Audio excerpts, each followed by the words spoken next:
If you happen to notice some problems in the world that you would like to rant about. Oh, classism, sexism, Oh man. rape. I feel like the world is full of hate and hurt people that have no real way to get help or express themselves.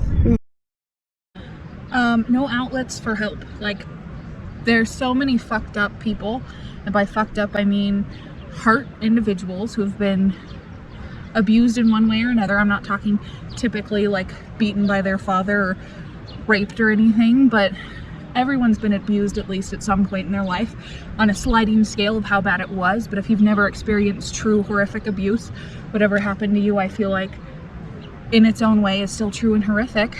And unless you have the money to go to therapy, which I highly recommend, especially if you're privileged enough to be on some sort of healthcare that covers it, I feel like there's no real way to get to the root of those problems, especially in our society and how everyone treats things. Everyone just sweeps it under the rug and is like, oh, I'll never deal with this, and then it gets passed down from generation to generation, and then we just get more fucked up every year or every cycle without anyone facing their real shit.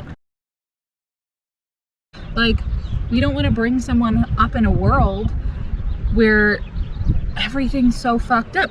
Well, I am, but you know, at least I'm trying to take the baby steps to change that. I have no doubt that I'm gonna fuck this kid up at least a little bit, but at the end of the day, I'm gonna love him, and that's the best I got. Bring your best, even if it's not someone else's 100%. Yep. Better than someone else's 65. Yeah. Question is what do you think it takes to solve all the world's problems? I think that is a very loaded question. I think part of it, for many, many people, and not all people, is sobriety.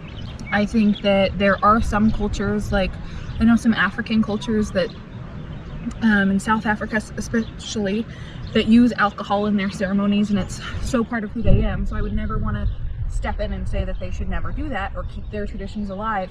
But I think for the vast majority of people who don't have culture, especially, alcohol and drugs rip people apart. And then you can go to these AA meetings and these processes that'll help you, but really you're just switching drugs and alcohol for your next obsession, which they want to be God.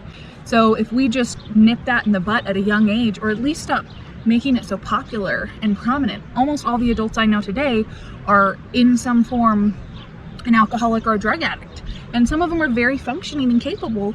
But even young children going up and seeing that, and seeing the functioning and capable alcoholics, it almost pushes them down this road saying that this is truly okay, when it's not, especially in our society, when that is where a lot of rapes and a lot of problems stem from. Like on the Native American reservations, that is truly a huge aspect that's stopping generations from healing trauma. Someone will get off the bottle and someone else will get right back on.